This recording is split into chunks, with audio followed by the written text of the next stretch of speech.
বন্ধুরা, আমি তোমাদের বলেছিলাম যে আমি চিংড়ি মাছ দিয়ে বেগুন পোড়াটা কিভাবে করেছি সেটা তোমাদের সাথে শেয়ার করব। তাই এই কন্টেন্টটাকে তোমাদের সাথে আলাদাভাবেই আমি শেয়ার করলাম, তোমরা দেখে নাও। বেগুনটা পোড়ানো হয়ে গেছে, আমি বেগুনটা ছাড়িয়ে নিচ্ছি।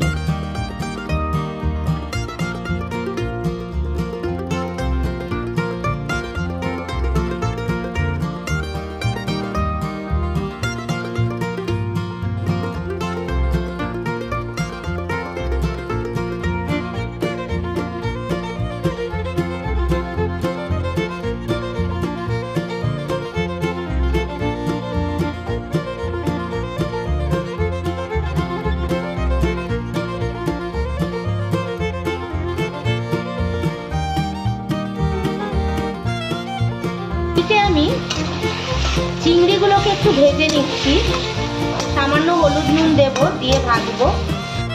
চিংড়ি আমার এখানে ভাজা হয়ে গেল। আগে আমি কটা রসুন ফোড়ন দিয়ে দেব।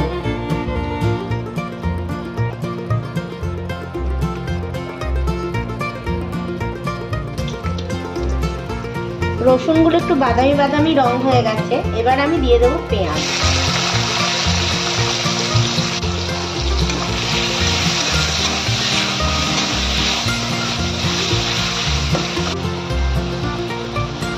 এবার আমি টমেটো কুচি দিয়ে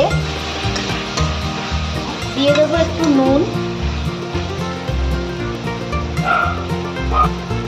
নুন দিয়ে দিলাম পরিমাণ মতন, আর সাথে দিয়ে দিলাম হলুদ গুঁড়ো।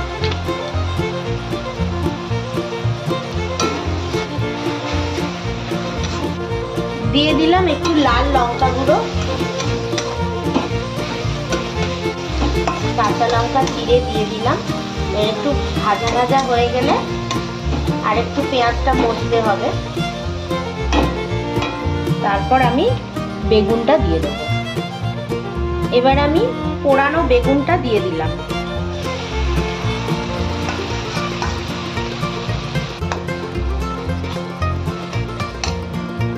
দিয়ে দেব চিংড়িগুলো।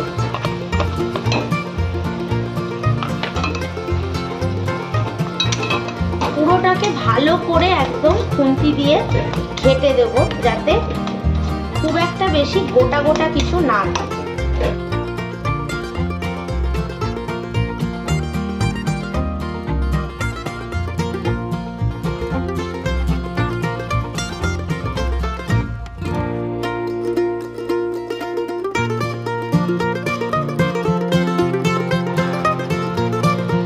একটু ধনেপাতা কুচি দিয়ে দিলাম।